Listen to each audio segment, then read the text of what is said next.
Buenos dias, buenas tardes, buenas noches, mga amigos, mga amigas. Magandang araw po sa inyong lahat. Saan man po kayo naroroon. Ito pong muli ang inyong lingkod, Attorney Rene Bueno.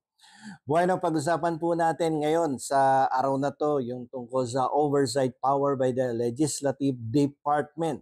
Ito po ay actually a continuation of what we have discussed during the last episode. Nung last episode, we were able to explain the power of the purse by the Legislative Department.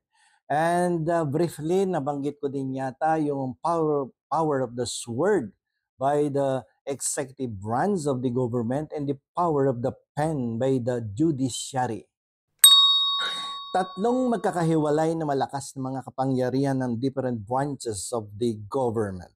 Nung kung atin pong uunawain, iintindihin at pag-aaralan ay napakaganda dahil dito ay matutuklasan natin at malalaman natin kung paano maglingkod ang mga public officials at paano nila hawakan at gastusin ang pondong pinagkatiwala natin sa kanila.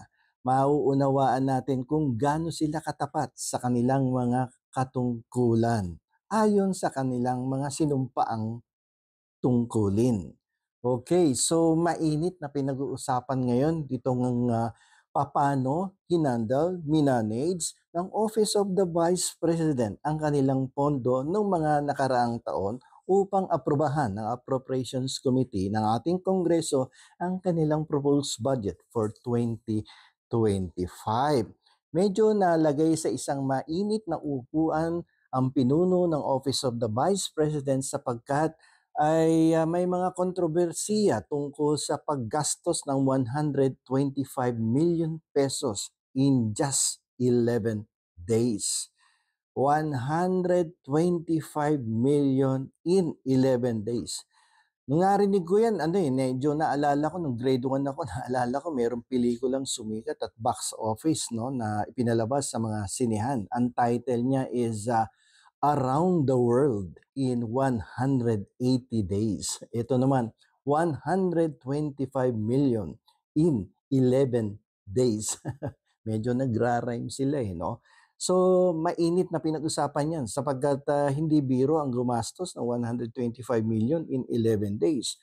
Bukod dyan, pinag-usapan din ng mainit yung pagkakagawa ng isang libro na may titulong Isang Kaibigan na napagbibintangan pa nga na ito ay kinopya lamang sa isang foreign author. Pero let us set aside that. Dahil nitong mga nakarang araw ay nadiskubre ng bagong education secretary na si former Senator Sani Angara na sa kanya daw pong pagkakaupo ay siya daw ay nakatanggap ng briefing sa mga different officials of Department of Education at nalaman niya nga na doon sa bodega ng Department of Education meron po diyang nakatambak na mga computers, laptops, libro, and other educational materials na binili noong 2020 pa, nung panahon ni former President Rodrigo Duterte, na kung saan instead of distributing this educational materials, lalo na yung mga laptop, computers na yan, mga libro, ay hindi po na-distribute sa mga mag-aaral, sa mga guro, sa mga eskwelahan. At yan ay malapit ng masira. Biruin mo, 4 na taon na yan na nakatambak dyan sa bodega. Pinaglaanan ng pondo ng Kongreso at ipinagkatiwala ang paggastos doon sa perang ipinagkatiwala ng taong bayan, binili ng computer, laptops, mga libro, pero itinambak lamang sa isang bodega at masisira na yan. Definitely, ang laptop nga, 3 years yan, medyo nagde-deteriorate na ang performance niyan. What more kung tinambak mo lang yan sa isang bodega tapos mainit yan? Definitely, may sira na yan at hindi na yung pakikinabangan ng mga guro at mga mag-aaral. So, tama ang ginawa ng bagong Education Secretary. Alam niyo po kasi kapag kayo po ay naupo, pinuwesto ka sa isang katungkulan, sa isang posisyon sa gobyerno, maging sa private companies, ang una-una mo kasing gagawin diyan upon assumption to office is for you to conduct an audit. Hindi lang financial audit yan. Dito mo malalaman kung gaano ka-competent ang isang leader ng isang ahensya ng pamahalaan. And I salute Senator Sani Angara for this performance in the early days of his stint as Secretary of the Education. Kasi if I were in the position of one education secretary, newly appointed education secretary, siyempre papatawag mo lahat yung mga department heads mo and you will require an audit, not only of the financial audit.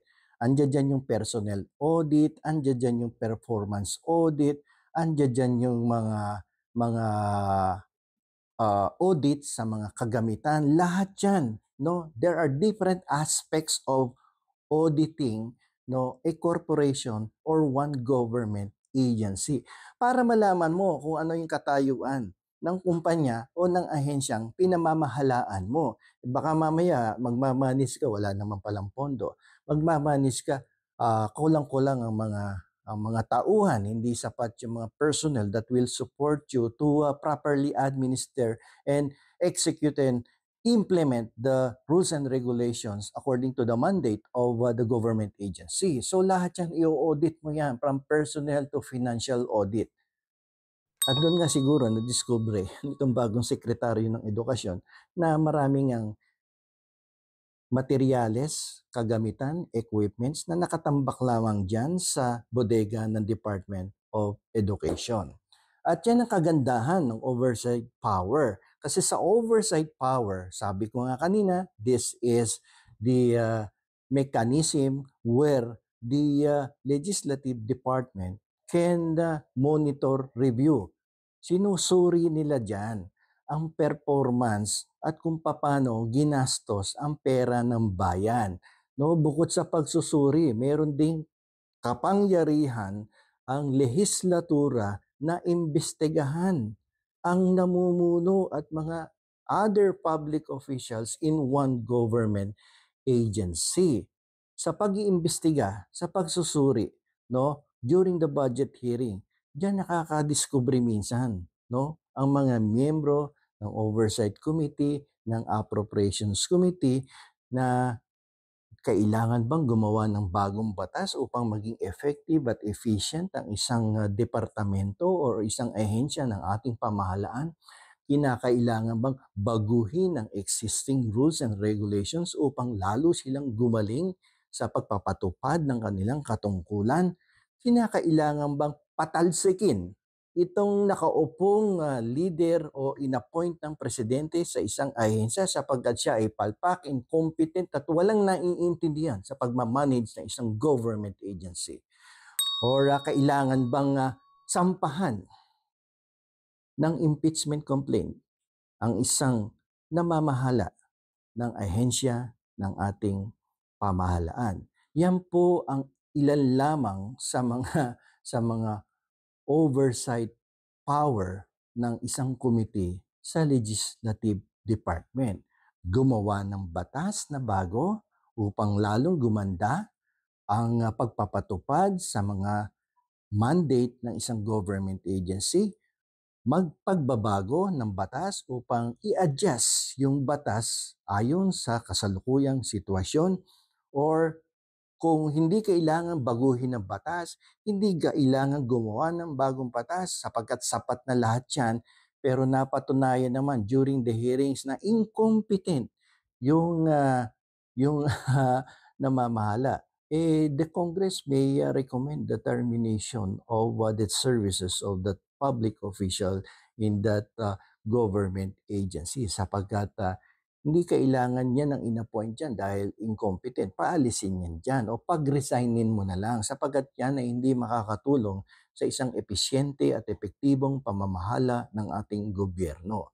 So, during the appropriations and the oversight committee hearings, pag ang mga kongresista ay nakadiskubre ng misconduct, nakadiskubre ng abuse of power, nakadiskubre ng violations of existing laws, particularly the Constitution, then the members of that committee may be compelled to recommend the preparation and the filing of the impeachment complaint against the impeachable public official. And that is one of the duties of that committee or committees, Appropriations and the Oversight Power Committee.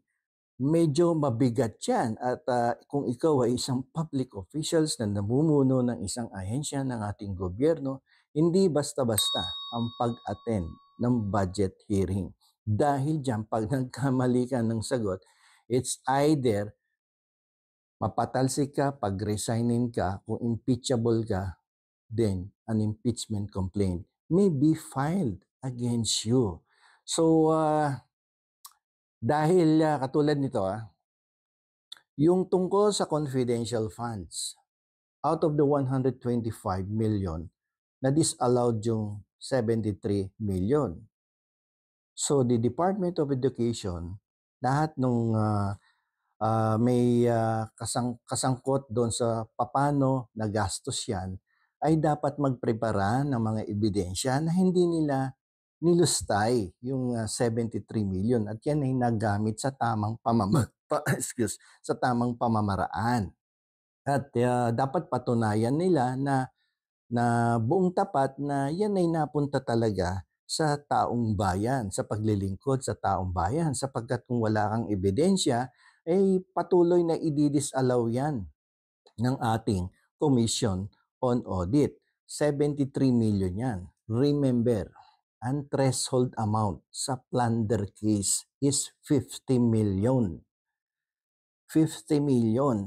73 million yung na-disallowed. At kung hindi mo mapapatunayan na yan ay ginamit ng naaayon sa mandate of the law, mapapahamak ang mga opisyal na may katungkulan na hawakan yan ng tama.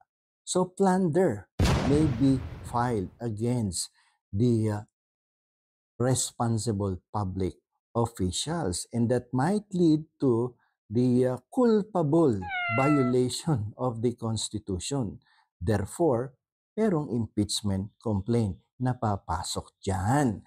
So, ganon katindi ang oversight power ng Kongreso. Kaya hindi mo pwedeng biro-biruin yan during the budget hearing. Dapat matino kang kausap dyan. Hindi pwedeng sagot na pabalang dyan at uutusan mo yung miyembro dahil you need to remember this, no?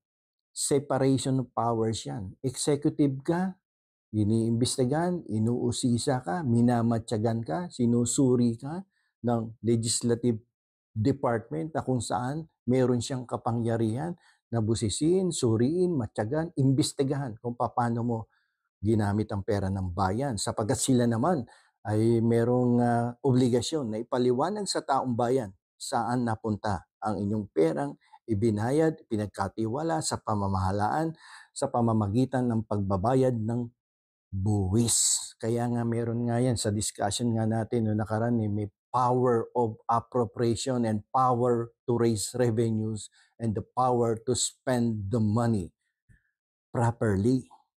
Okay? Kung hindi mo mapapaliwanag, so goodbye ka, no? At maaaring masampahan ka na impeachment complaint. Kung impeachable ka, pwede kang ma-recommend sa presidente na tanggalin yan kung presidential appointee. Kung career officer yan, then you will also be recommended to be terminated at kasuhan ka pa ng graft and corruption, RA 3019, which is the Anti-Graft and Corrupt Practice Act.